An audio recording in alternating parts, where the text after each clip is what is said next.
جامع مسجد میں نماز جمعہ سے پہلے مولانا شمیم احمد اظہری نے فرمایا تھا: الحمد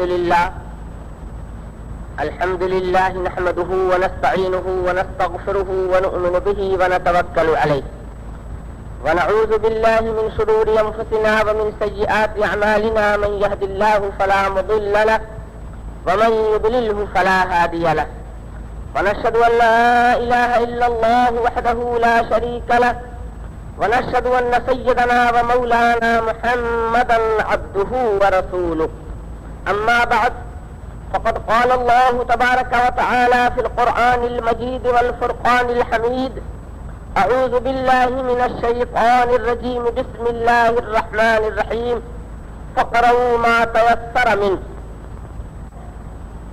ان الله وملائكته يصلون على النبي يا ايها الذين آمنوا صلوا عليه وسلموا تسليما اللهم صل على سيدنا ومولانا محمد معدن الجود والكرم منبع العلم والحلم والحكم وآله وأصحابه وبارك وسلم.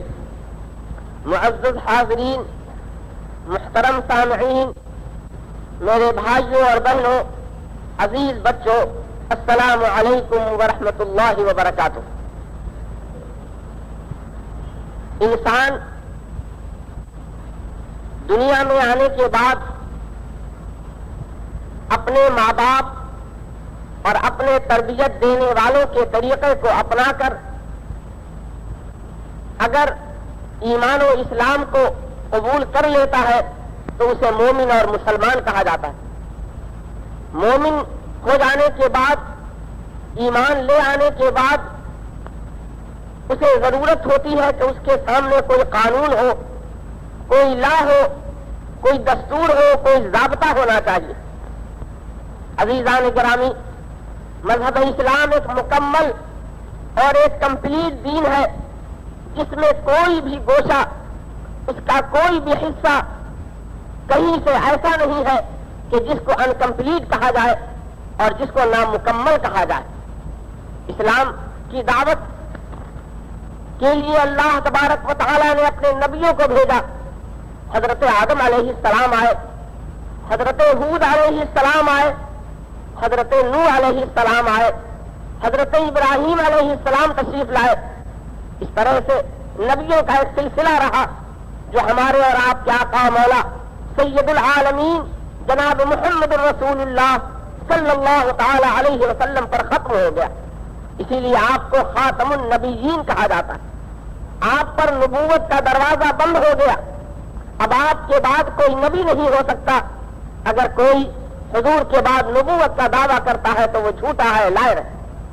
اس لیے کہ قرآن کریم جو اسلام کی آخری کتاب ہے، اب اس کے بعد دوسری کوئی کتاب بھی نہیں نازل ہونے والی.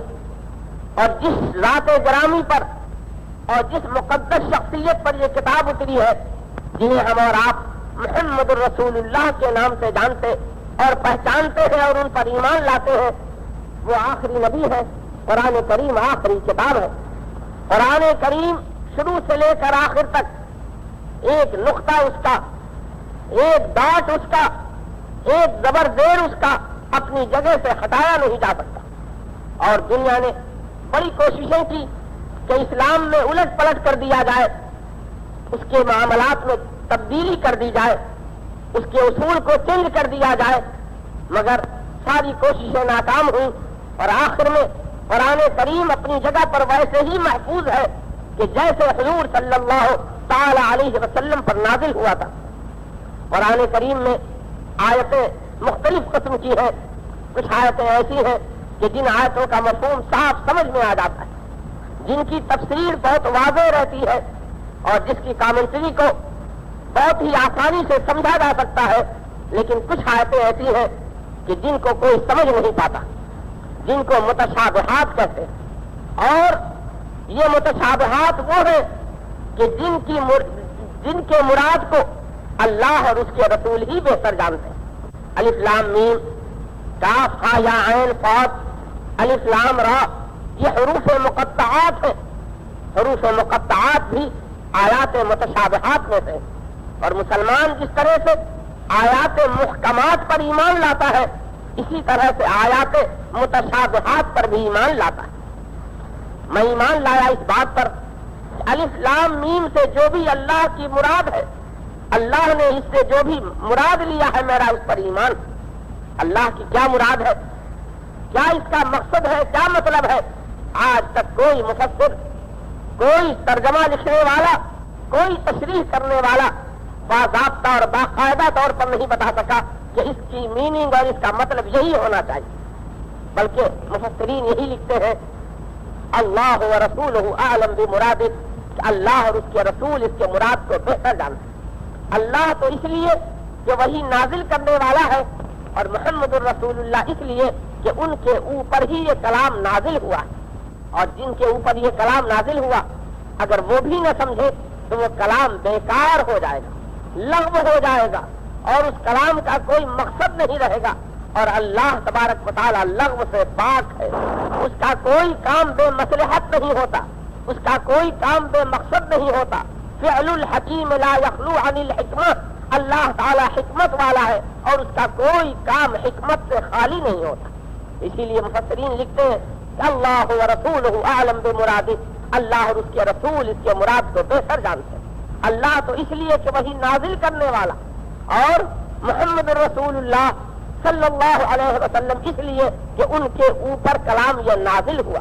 اگر وہ اس کے مراد کو نہ جانے، نہ سمجھے، نہ ان کو معلوم ہو تو پھر یہ کلام بیکار ہو جائے گا، اور اللہ تعالیٰ بیکار سے پاک ہے، اس کا ہر کام مصلحت اور حکمت کی بنیاد پر ہوتا ہے۔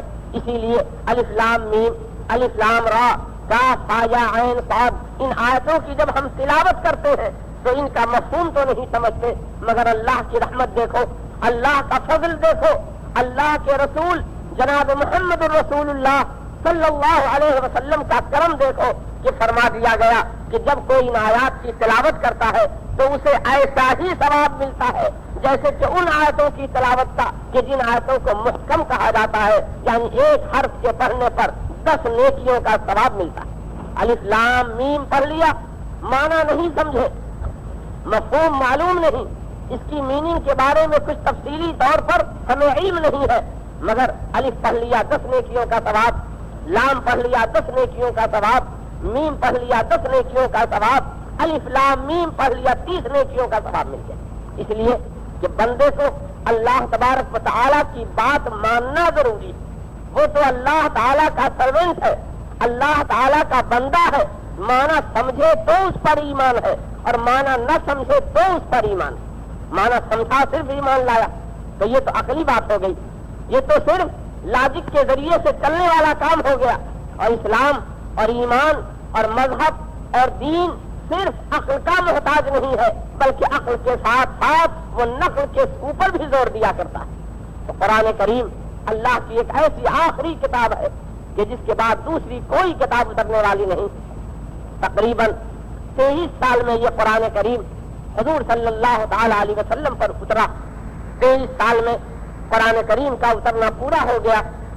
حضور سرور کائنات صلی اللہ تعالی علیہ وسلم نے اپنے زمانے میں مختلف صحابہ کرام کو مختلف آیتیں لکھوا دی، لیکن جمع قرآن مکمل طور پہ نہیں ہو پایا۔ کچھ کام حضرت ابو بکر کے زمانے میں بھی ہوا لیکن مکمل نہ ہو پایا، حضرت عمر کے زمانے میں ہوا مکمل نہ ہو پایا، حضرت عثمان غنی رضی اللہ تعالی عنہ نے تمام لوگوں سے قرآن کی آیتوں کو جمع کیا اور اسی ترتیب پر رکھا جس ترتیب سے جناب محمد الرسول اللہ صلی اللہ تعالی علیہ وسلم سے ثابت ہے۔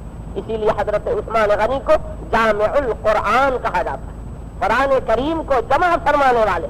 اور یہ نہیں سمجھنا چاہیے جیسے کہ کچھ لوگ، اصل میں ہر چیز کا ایک فیشن ہوتا ہے، کہ جب کپڑوں کا فیشن ہو، بالوں کا فیشن ہو، گھر کے ڈیکوریشن کا فیشن ہو، ایسے ہی کچھ لوگ سمجھتے ہیں کہ مذہب میں بھی کچھ فیشن ہوتا ہے، چاہے سمجھے چاہے نہ سمجھے، انگلش اور فرینچ کا ٹرانسلیشن پڑھ لیا اور یہ سمجھے کہ ہم عالم ہو گئے، تو یہ کہنا شروع کر دیا کہ قرآن کریم میں کچھ آیتیں ایسی ہیں کہ جن کو حضرت عثمان غنی جمع نہیں کرتے، معاذ اللہ، حضرت عثمان غنی سے چھوٹ گئی وہ آیتیں۔ اس کا مطلب یہ ہوا کہ پھر قرآن کریم پر ہی اعتراض ہوا۔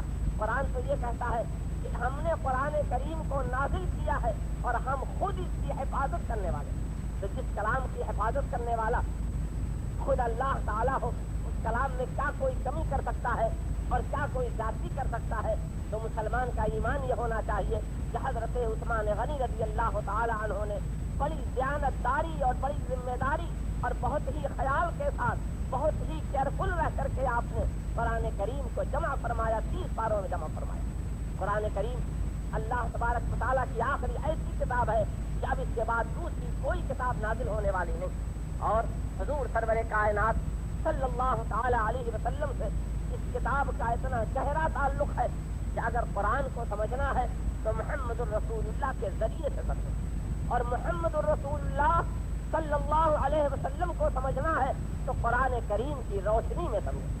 چنانچہ حضرت عائشہ صدیقہ رضی اللہ تعالی عنہا سے جب پوچھا گیا کہ حضرت عائشہ آپ حضور کی بیوی ہیں، حضور کی اہلیہ ہیں، آپ یہ بتائیے کہ حضور صلی اللہ علیہ وسلم کی کیا زندگی ہے، حضور کی لائف کیسی ہے، حضور کے کریکٹر کیسے ہیں، حضور صلی اللہ علیہ وسلم کے عادات و اطوار کیسے ہیں؟ تو حضرت عائشہ فرماتی ہیں خلقہ القرآن، ان کے اخلاق سراپا قرآن، یعنی جو 30 پاروں میں قرآن موجود ہے، اگر اسی قرآن کو پریکٹیکلی شکل میں دیکھنا ہو، عملی روپ میں دیکھنا ہو تو جناب محمد الرسول اللہ صلی اللہ علیہ وسلم کو دیکھ لو۔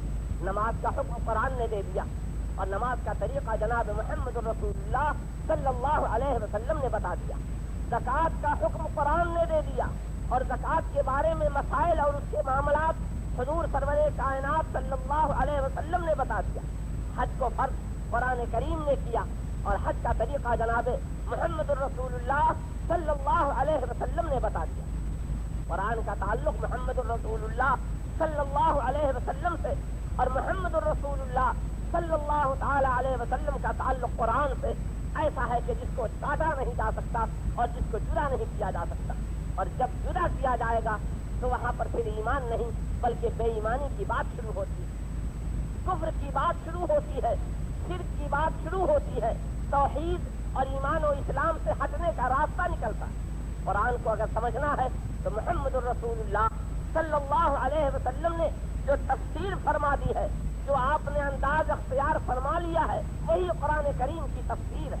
اور محمد الرسول اللہ صلی اللہ علیہ وسلم کون ہے، ان کی شخصیت کیا ہے، ان کی ذات گرامی کیا ہے، ان کے حالات کیا ہیں، اس کو اگر سمجھنا ہے تو قرآن کریم سے پوچھ لو۔ تو قرآن کریم کہتا ہے انا ارسلناک شاہدا و مبشرا و نذیرا، ہم نے محمد الرسول اللہ صلی اللہ علیہ وسلم کو حاضر و ناظر بنا کر بھیجا۔ ہم نے محمد الرسول اللہ صلی اللہ علیہ وسلم کو شاہد بنا کر بھیجا ہے، مبشر بنا کر بھیجا ہے، نذیر بنا کر بھیجا ہے، کہ جو گواہ بھی ہیں اور جو دیکھتے بھی ہیں اور جن کا معاملہ یہ ہے کہ وہ اچھوں کو اچھائیوں کی بشارت بھی دیتے ہیں اور جہنم کے عذاب سے ڈراتے بھی ہیں۔ تو محمد الرسول اللہ کی یہ شان ہوئی، اور قرآن کی شان محمد الرسول اللہ صلی اللہ تعالی علیہ وسلم کے اخلاق کو دیکھ۔ حضور صلی اللہ علیہ وسلم نے قرآن کریم کی تلاوت کو بہت ہی افضل ترین عبادت قرار دیا۔ ایک حدیث پاک میں فرماتے ہیں حضور صلی اللہ تعالی علیہ وسلم کہ بندہ مومن کا سب سے بہترین عمل یہ ہے کہ وہ قرآن کریم کی تلاوت کرتا رہے، اور جس کے بارے میں حضور صلی اللہ علیہ وسلم کو بتایا جاتا کہ یا رسول اللہ صلی اللہ علیہ وسلم فلاں آدمی قرآن کریم کی بہت تلاوت کرتا ہے، تو رسول کریم صلی اللہ علیہ وسلم بہت خوش ہوا کرتے ہیں، اور آپ نے فرمایا کہ جو آدمی قرآن پاک کی تلاوت کرتا ہے تو اللہ تعالیٰ کی رحمت اس کے اوپر نازل ہو۔ فرمایا قرآن کریم ہی نے اذا قرئ القرآن فاستمعوا له وانصتوا، جب قرآن پڑھا جائے تو باقی تمام لوگ خاموش رہ کر کے سنتے رہیں، اور قرآن کریم کا رسپیکٹ اور اس کا احترام بھی بہت کرنا چاہیے، اس کی طرف پیٹ نہیں کرنا چاہیے، اس کی طرف پیر نہیں پھیلانا چاہیے، بڑے ادب و احترام سے اس کی تلاوت کرنی چاہیے۔ ختم قرآن کی محفلوں میں بہت سے لوگ زور زور سے تمام لوگ پڑھتے رہتے ہیں، جبکہ شریعت کا مسئلہ یہ ہے کہ ایک آدمی اگر زور سے پڑھتا ہے تو دوسروں کو پڑھنے کی اجازت نہیں ہے، باقی تمام لوگوں کو خاموش رہنا چاہیے، اور وہاں تو 30 پارے پڑھنے ہیں، لہذا سب کو خاموش پڑھنا چاہیے۔ آواز نہیں نکلنی چاہیے. اگر آواز نکل گئی تو دوسرے لوگوں کو پڑھنے کی اجازت نہیں ہے, ان کو سننا چاہیے اس پڑھنے والے کی تلاوت. اس لیے ختم قرآن کی محفل میں زور سے تلاوت نہیں کرنا چاہیے اور خاموش دھیرے دھیرے تلاوت کرنا چاہیے. اور ختم قرآن کی محفل میں قرآن کریم کے ادب کا بھی لحاظ رکھنا چاہیے. بہت سے لوگ قرآن کریم کی تلاوت کرتے رہتے ہیں اور لوگ ان کی طرف پیٹ کر کے بیٹھ جاتے ہیں, صفیں بنا کر بیٹھے ہیں, قرآن کریم کا ختم پڑھا جا رہا ہے, ایک صف پیچھے بیٹھی ہے, ان کے ہاتھوں میں بھی پارے ہیں, اور ایک صف آگے بیٹھی ہے, ان کے ہاتھوں میں بھی پارے ہیں. تو کیا نتیجہ ہوا کہ آگے کی صف میں بیٹھے ہوئے لوگوں نے گویا کہ پیچھے بیٹھے ہوئے لوگوں کے پاروں کی طرف اپنی پیٹ کر دیا, جبکہ شریعت اسلامیہ نے قرآن کریم کے ادب کرنے کا اور اس کے احترام رکھنے کا حکم عطا فرمایا. اور قرآن کریم کے ادب کا یہ بھی طریقہ ہے کہ قرآن کریم کو بے وضو نہ پڑھا جائے, بے وضو نہ چھوا جائے. بے وضو تو چھونے سے منع بھی فرمایا گیا. لا یمسہ الا المطہرون, اس کو صرف پاک لوگوں کو چھونا چاہیے. اور قرآن کریم کو ایک تماشا اور کھیل بنا کر کے ذرا ذرا سی بات میں قسم کھا لینا, ہاتھ پہ قرآن کریم کو رکھنا, سر پر قرآن کریم کو رکھ کے قسم کھانا, یہ قرآن کریم کی توہین. مسلمان کی بات میں بڑا اثر ہوتا ہے. مسلمان جھوٹ نہیں بولتا, مسلمان کو جھوٹ بولنے کی اجازت نہیں ہے. لعنت اللہ علی الکاذبین, جھوٹوں پر اللہ کی لعنت ہوتی ہے. تو مسلمان کو دوسرے مسلمان پر بھروسہ کرنا چاہیے. اور اگر کوئی قرآن کے قسم کی بات کرے تو کہہ دے نہیں, قرآن کے قسم کھانے کی ضرورت نہیں. یعنی قرآن کریم کا احترام ہم اگر رکھیں گے تو اللہ تبارک و تعالی ہماری پریشانیوں کو بھی دور فرمائے گا اور ہمارے لیے دینی معاملات کے اللہ تعالیٰ دروازے بھی کھولے گا. با ادب با نصیب, بے ادب بے نصیب, ہمارے بزرگوں کا بہت پرانا مقولہ ہے کہ جو لوگ ادب کرتے ہیں, دوسروں کا رسپیکٹ کرتے ہیں, دوسروں کی عزت کرتے ہیں, تو اللہ تعالیٰ دوسروں کے دلوں میں بھی ان کی عزت ڈال دیا کرتا. لیکن جو دوسروں کی توہین کرے, دوسروں کو اپنے سے چھوٹا سمجھے, خود کو سپر پاور والا آدمی سمجھے, تو اللہ تعالیٰ ایسے لوگوں کی طرف سے لوگوں کے دلوں میں نفرت ڈال دیا کرتا. ہمارے اور آپ کے آقا مولا سید العالمین جناب محمد الرسول اللہ صلی اللہ تعالی علیہ وسلم آخری رسول ہیں. آپ پر آخری کتاب نازل ہوئی, ہمیں قرآن کریم کا بھی احترام کرنا چاہیے اور صاحب قرآن جناب محمد الرسول اللہ صلی اللہ علیہ وسلم کا بھی احترام کرنا چاہیے. اللہ تعالی ہم تمام مسلمانوں کو نیکیوں کے کرنے اور برائیوں سے دور رہنے کی توفیق عطا فرمائے. وما علینا الا البلاغ.